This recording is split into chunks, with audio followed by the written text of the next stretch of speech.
Hello dear students, Pankaj education point में आपका स्वागत है।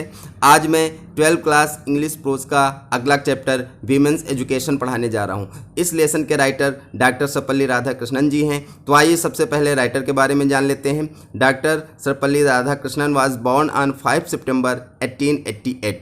डॉक्टर सर्वपल्ली राधाकृष्णन का जन्म 5 सितंबर 1888 को हुआ था। He was a philosopher, statesman, famous teacher, effective speaker, the first vice president of India and the second president of India। वह एक दार्शनिक, राजनेता, प्रसिद्ध अध्यापक, कुशल वक्ता, भारत के प्रथम उपराष्ट्रपति तथा भारत के द्वितीय राष्ट्रपति थे।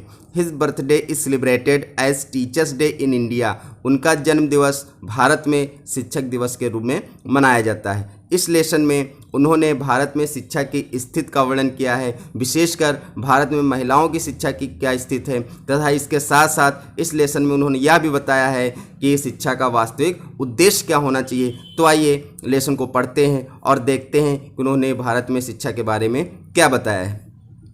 You are living in an age when there are great opportunities for women in social work, public life and administration.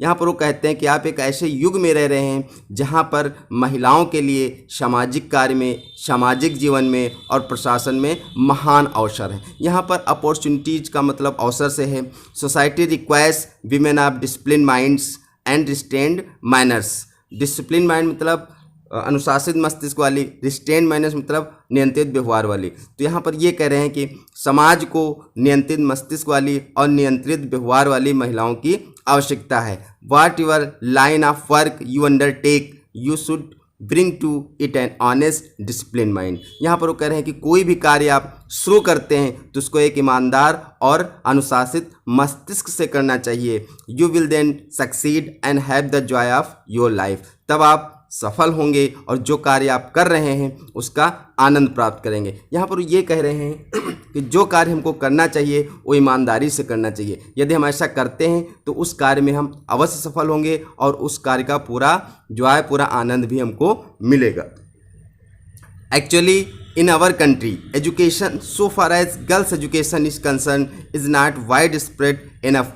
वो यहाँ पर ये कह रहे हैं कि वास्तव में हमारे देश में शिक्षा, जहाँ तक महिलाओं की या बालिकाओं की शिक्षा का संबंध है, is not wide spread enough. वह पर्याप्त रूप से प्रसारित नहीं है, विस्तृत नहीं है। So every institution which contributes to the education of girls is worthy of recognition and encouragement. तो यहाँ पर ध्यान देंगे, रिकग्निशन मतलब होता है मान्यता, इनकरेजमेंट मतलब होता है उत्साहवर्धन, वर्दी मतलब योग और कंट्रीब्यूशन मतलब सहयोग प्रदान करते हैं। तो यहाँ पर ये कह रहे हैं so every institution which contributes to the education of girls is worthy of recognition and encouragement. इसलिए प्रत्येक वह संस्था जो बालिकाओं की शिक्षा में योगदान प्रदान करती है वह मान्यता और उत्साहवर्धन के योग्य है। But I am anxious that the kind of education that is imparted must not only be broad but also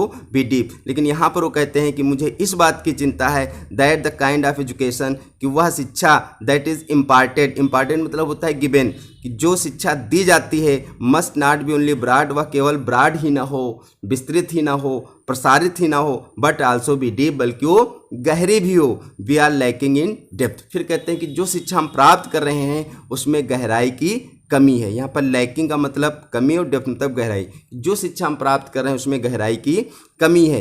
we में बिकम लर्न एंड स्किल्ड। अब यहाँ पर कह रहे हैं कि हम ज्ञानी हो सकते हैं। लर्न मतलब ज्ञानी हो सकते हैं, स्किल मतलब कुशल हो सकते हैं। But we do not have some kind of purpose in our life. लेकिन यदि हमारे जीवन में किसी प्रकार का कोई उद्देश्य नहीं है, our life themselves become blind, blundering and bitter। यहाँ पर ब्लेंडिंग मतलब भूलों वाला और बिटर मतलब कड़वा। तो हमारा जीवन स्वयं में अंधा, भयंकर भूलों वाला और कड़वा बन जाता है। यहाँ पर ये कहना चाह रहे हैं कि शिक्षा के साथ साथ हमारे पास शिक्षा के निश्चित उद्देश्य होना चाहिए। हमें कोई भी कार्य करना चाहिए तो निश्चित उद्देश्य से करना चाहिए। यदि हमारे पास हमारे कार्य का कोई उद्देश्य नहीं है तो उसका कोई भी मतलब नहीं है।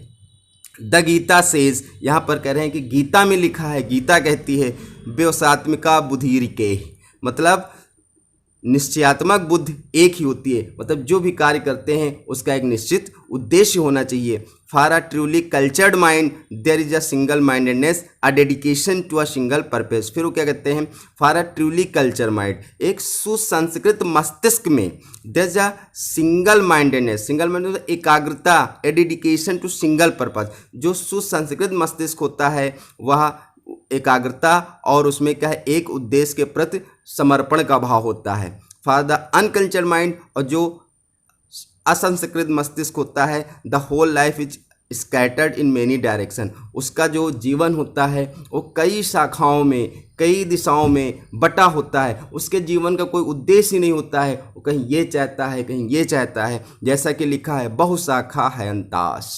इसको ऐसे समझ सकते हैं, अगर हम एक स्टूडेंट को ही ले लें, अगर वो उसका एक उद्देश्य है कि मुझे डॉक्टर बनना है तो उसके प्रति अपनी वो पढ़ाई करता है, उसका सिर्फ एक ही उद्देश्य, तो उसी के प्रति अपनी जी जान मेहनत लगा देता है। लेकिन अगर उसकी बुद्धि भटक रही हो, कहीं चाह रहा है कि मैं डॉक्टर बनूंगा, कहीं चाह रहा है मैं इंजीनियर बनूंगा, कहीं चाह रहा है मैं अध्यापक बनूंगा, तो क्या है कि वो अपनी संपूर्ण शक्ति एक ही तरफ नहीं लगा सकता है, वो इधर थोड़ी इधर बटी होती है, थोड़ी इधर बटी होती है। इसलिए कहा गया है कि एक ही सिंगल पर्पज होना चाहिए और उसी के प्रति एकाग्र होना चाहिए। Therefore, it is essential that the education which you acquire in these institutions should give not merely learning and skill, but endow you with a definite purpose in life. अब आगे वो कह रहे हैं, इसलिए it is essential, यह आवश्यक है, that the education you which acquire in these institutions, कि वह एजुकेशन, वह शिक्षा जो आप इन संस्थाओं से प्राप्त कर रहे हैं, should give you not merely learning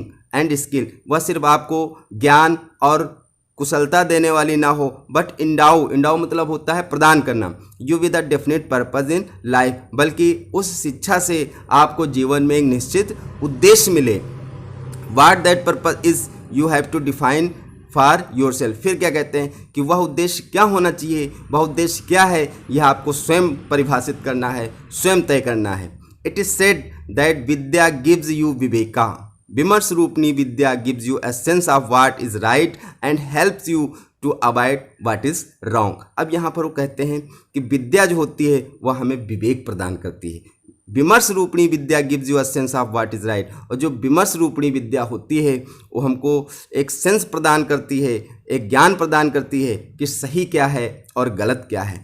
and helps you to avoid what is wrong, और जो गलत होती है उससे बचने में हमें सहायता करती है। यहाँ पर ये कह रहे हैं कि विद्या जो है इससे हमें विवेक प्राप्त होता है, लेकिन वह विद्या जो विभागों में बटी होती है, मतलब विमर्श रूपी विद्या, वो हमें एक सेंस प्रदान करती है, ज्ञान प्रदान करती है कि क्या गलत है और क्या सही है। You must try therefore to find out what is required of you in this generation. Generation मतलब पीढ़ी है। यहाँ पर कह रहे हैं कि you must try, आपको यह खोजने का प्रयास करना चाहिए, यह प्राप्त करने का प्रयास करना चाहिए कि इस पीढ़ी में मुझसे क्या आवश्यकता की गई है, मतलब इस पीढ़ी में क्या चीज़ की आवश्यकता है, इस पीढ़ी में मुझसे किस चीज़ की आवश्यकता है। A purpose which held good centuries ago may not hold good today in view of the rapidly changing condition of our country and of the world. यहाँ पर जो वर्ड लिखा है रैपिडली, रैपिडली मतलब है बहुत तेज़ी से, चेंजिंग मतलब बदलती हुई। ये कहा गया है कि संसार और हमारे देश की तेज़ी से बदलती हुई दृष्टिकोण के आधार पर, दृष्टिकोण के अनुसार जो शताब्दियों पहले पर्पज़ या उद्देश्य सही हो सकता था, सही माना जाता था, वो आज सही नहीं हो सकता है। यहाँ पर ये कहने जा रहा है कि बहुत शताब्दियों पहले कोई उद्देश्य जिसको बहुत अच्छा माना जाता था, लेकिन आज की कंडीशन के हिसाब से, आज के संदर्भ में वो अच्छा नहीं है। इसको हम एक एग्जाम्पल से समझाने का प्रयास करेंगे। ऐसे मान लीजिए कि जैसे बहुत समय पहले, 25-30 साल पहले, 25-30 क्या 40-50 साल पहले, वही आज़ादी के समय की बात करते हैं, कि हमारे यहाँ लोग धोती कुर्ता, कुर्ता पैजामा इस तरह के कपड़े पहनते थे। तो एक ऐसा व्यक्ति जो कुर्ता पैजामा या धोती कुर्ता सिलने में बहुत माहिर है, तो उस समय अगर वो टेलरिंग की दुकान खोलता तो उसकी वो बहुत चलती थी। लेकिन वही व्यक्ति जो कुर्ता पजामा सिल लेता है लेकिन पैंट शर्ट नहीं सिल पाता है, अगर आज कहीं दुकान खोल के बैठ जाए तो बैठा ही रहेगा, क्योंकि आजकल कुर्ता पजामा पहनने वाले बहुत कम लोग होते हैं और पैंट शर्ट सभी लोग पहनते हैं, क्योंकि जब वो पैंट शर्ट सिल नहीं पा रहा है तो उसकी दुकान ऐसी मतलब कोई कस्टमर जाएगा ही नहीं। तो वही कहा जा रहा है कि जो उद्देश्य पहले सफल माना जाता था, पहले अच्छा माना जाता था, लेकिन आज की बदलती हुई कंडीशन के हिसाब से वो आज अच्छा नहीं है। इसलिए ये कहा जा रहा है कि आपको उद्देश्य वह निर्धारित करना है जो आज की कंडीशन के हिसाब से हो, आज के बदलते हुए वातावरण के हिसाब से हो। So the purpose which you adopt in your life must be adapted to the relevant needs of the present generation। यहाँ पर ध्यान देंगे, अडॉप्ट मतलब होता है ग्रहण करना, एडेप्टेड मतलब अनुकूल, रिलेवेंट मतलब संबंध, जनरेशन मतलब पीढ़ी। तो ये कहा जा रहा है कि जो उद्देश्य आप अडॉप्ट कर रहे हैं, ग्रहण कर रहे हैं, अपना रहे हैं, वो आज की पीढ़ी की आवश्यकताओं से संबंधित हो, आज की पीढ़ी की आवश्यकताओं के अनुकूल हो। Every time we start, we use our hymns and end with saying शांति शांति शांति। यहाँ पर लेखक ये कह रहा है कि जब भी कोई कार्य हम शुरू करते हैं तो हम प्रेयर करते हैं, भजन गाते हैं, प्रार्थना करके शुरू करते हैं। यहाँ पर हिम्स का मतलब है प्रार्थना से है, प्रार्थना से है। जब भी कोई हम कार्य शुरू करते हैं तो हम ईश्वर की प्रार्थना से शुरू करते हैं और शांति शांति शांति कह के उस कार्य का अंत करते हैं। The teacher and the pupils are expected to avoid hating each other।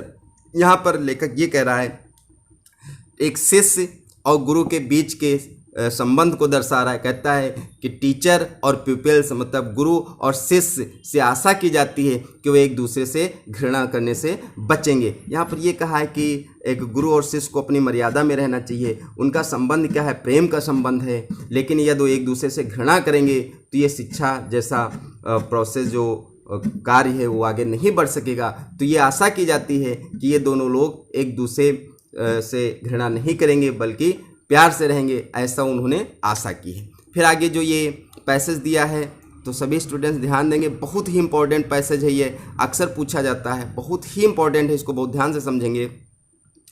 क्या कहा है? कंपैशन दया is the quality which is more characteristic of women than of men. यहाँ पर कंपैशन का मतलब दया से है, लास्ट में वो जो इटैलिक वर्ड में लिखा है उसका मतलब ही है is the quality which is more characteristic of women than of men. ये बताया जाए कि दया एक ऐसा गुण है जो पुरुषों की अपेक्षा महिलाओं में स्वाभाविक रूप से पाया जाता है। I read recently a book which speaks about the decline of womanhood. Decline मतलब होता है हॉस, पतन। अब उन्होंने कहा है कि अभी रिसेंटली, यहाँ पर ध्यान से देखेंगे, रिसेंटली का मतलब होता है हाल ही में, मतलब जल्दी। डिक्लाइन मतलब होता है पतन, वुमेनहुड मतलब होता है स्त्रीत्व।